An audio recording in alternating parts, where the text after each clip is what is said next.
بسم اللہ الرحمن الرحیم۔ السلام علیکم اسٹوڈنٹس، آپ کو باکمال اردو چینل پر خوش آمدید۔ اسٹوڈنٹس، ہم جماعت ناہم کی نئی درسی کتاب میں سے پہلے 3 اسباق پڑھ چکے ہیں۔ اب ہم حصہ نظم میں سے پہلی نظم حمد، جو کہ جس کے شاعر جو ہیں وہ مظفر وارثی ہیں، وہ پڑھ رہے ہیں۔ اور اس نظم حمد کا ہم نے مرکزی خیال، خلاصہ اور شعر نمبر 1 اور 2 کی تشریح پہلی ویڈیو میں کر لی ہے۔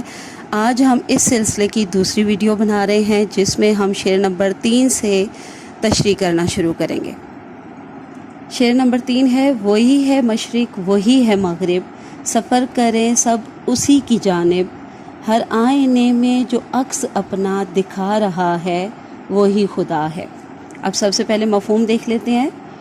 مشرق مغرب، ہر جانب اللہ کے جلوے موجود ہیں، ہر چیز میں اللہ کی ذات کا عکس دکھائی دیتا ہے۔ اچھا، اس پورے شعر کا موضوع کیا ہے؟ اس پورے شعر کا موضوع ہے اسٹوڈنٹس خدا کی موجودگی کی نشانیاں۔ ٹھیک ہے، اب تشریح دیکھ لیتے ہیں۔ یہ شعر اس خیال کی عکاسی کرتا ہے کہ خدا ہمہ گیر ہے اور ہر سمت میں پایا جاتا ہے۔ اس کائنات پر خدائے واحد کی مکمل گرفت ہے۔ اللہ کی ذات انسانی سمجھ سے بالا تر ہے، یعنی باہر ہے۔ یہ شعر اس تصور پر روشنی ڈالتا ہے کہ چاہے کوئی سفر کرے یا جدھر دیکھے، آخر کار تمام راستے خدائے واحد کی طرف ہی جاتے ہیں۔ اس طرح مشرق اور مغرب کی علامت خدا کی ہر جگہ موجودگی کی نشاندہی کرتی ہے۔ مشرق اور مغرب کا ذکر خدا کے تمام سمتوں میں موجود ہونے، ہر طرف موجود ہونے کو واضح کرتا ہے، جو ہر ایک کو اپنی طرف سفر کرنے کی دعوت دیتا ہے۔ اللہ نے بھی فرمایا ہے کہ سب نے لوٹ کر اسی کی طرف جانا ہے۔ شاعر مزید کہتا ہے کہ کائنات کی ہر شے، چاہے وہ ریت کے ذرے کی طرح چھوٹی سی ہو یا کسی بڑی چٹان کی مانند ہو، ہر شے میں اللہ کی ذات نظر آتی ہے۔ آئینے میں عکاسی کی منظر کشی اس خیال کو پیش کرتی ہے کہ ہم جو کچھ بھی دیکھتے ہیں وہ آخر کار خدا کی ہی عکاسی کرتی ہے۔ بقول شاعر، یہاں مماثل شعر ہے، یہاں پہ وہی ہے کائنات اور اس کی مخلوقات کا خالق، نباتات و جمادات اور حیوانات کا خالق۔ اس شعر میں شاعر نے انسان کو ایک آئینے کی طرح دکھایا ہے جو خدا کا عکس دکھاتا ہے، یعنی ہر شخص میں خدا کی صفات، رحمت، محبت اور انصاف کا عکس نظر آنا چاہیے۔ ہمیں یہاں یہ یاد دلایا گیا ہے کہ ہمیں دوسروں کے ساتھ انصاف اور محبت کے ساتھ پیش آنا چاہیے، کیونکہ خدا ہر جگہ موجود ہے اور ہر انسان خدا کا عکس ہے۔ آفاق میں پھیلے گی کب تک نہ مہک تیری، گھر گھر لیے پھرتی ہے پیغام صبا تیرا۔ اسٹوڈنٹس، یہاں پہ دوسرا مواصل شعر بھی اس کے ساتھ لکھ دیا، لیکن آپ لوگ اس کو یہاں بیچ میں کہیں ایڈجسٹ کر سکتے ہیں۔ دوسرا، کون ہے جہاں تو ہے، کون جانے تجھے کہاں تو ہے۔ اس شعر میں صنعت تضاد کا استعمال کرتے ہوئے مشرق اور مغرب جیسے متضاد الفاظ استعمال کیے گئے ہیں۔ یہ یاد رکھیے گا اسٹوڈنٹس کہ اس شعر میں صنعت تضاد کا استعمال کیا گیا ہے۔ اب ہم شعر نمبر 4 کی تشریح کرتے ہیں۔ شعر نمبر 4 ہے: کسی کو سوچوں نے کب سراہا، وہی ہوا جو خدا نے چاہا، جو اختیار بشر پہ پہرے بٹھا رہا ہے وہی خدا ہے۔ مفہوم دیکھ لیتے ہیں۔ اللہ تعالیٰ نے انسان کو محدود اختیارات دیے ہیں اور ہمیشہ آخری فیصلہ اللہ کا ہی ہوتا ہے۔ اس شعر کا کیا موضوع ہے؟ اس شعر کا موضوع ہے خود مختار خدا، یعنی مختار کل صرف خدا کی ذات ہے۔ تشریح دیکھتے ہیں۔ اس شعر میں شاعر اللہ تعالیٰ کی قدرت کاملہ، اختیار اور اس کی طاقت کا اعتراف کر رہا ہے۔ ساتھ ہی یہ شعر انسان کی ناتوانی یعنی کمزوری اور خدا کی طاقت و اختیار کی بہترین ترجمانی کرتا ہے۔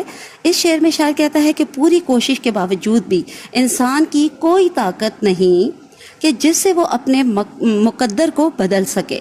اگر ہم کسی چیز کی خواہش کریں یا اس کو حاصل کرنے کے بارے میں سوچیں اور اس کے حصول کے لیے جدوجہد بھی کریں، تب بھی ہوتا وہی ہے جو اللہ چاہتا ہے۔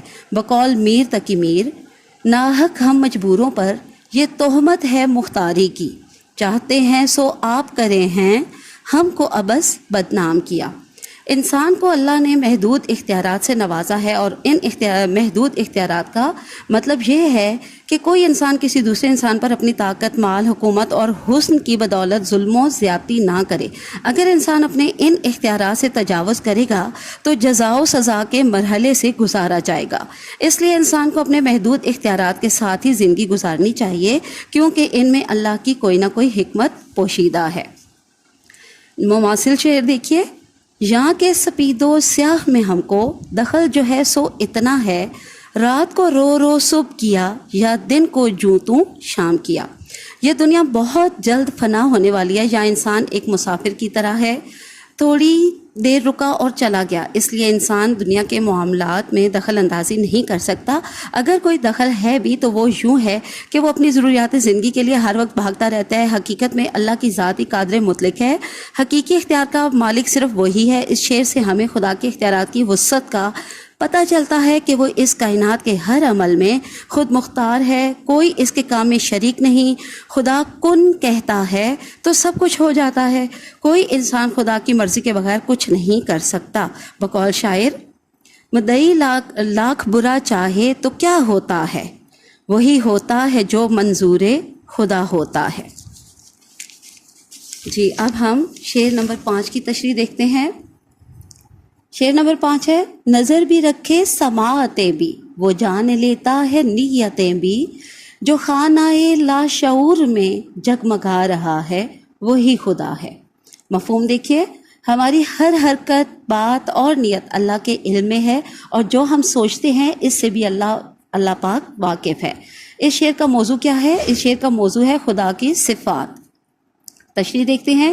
یہ شعر اللہ پاک کے قادر مطلق ہونے اور اللہ کی ذات کے ہمگیر ہونے کی عکاسی کرتا ہے۔ یہ اس بات پر زور دیتا ہے کہ وہ ہر چیز کو دیکھتا، سنتا اور جانتا ہے۔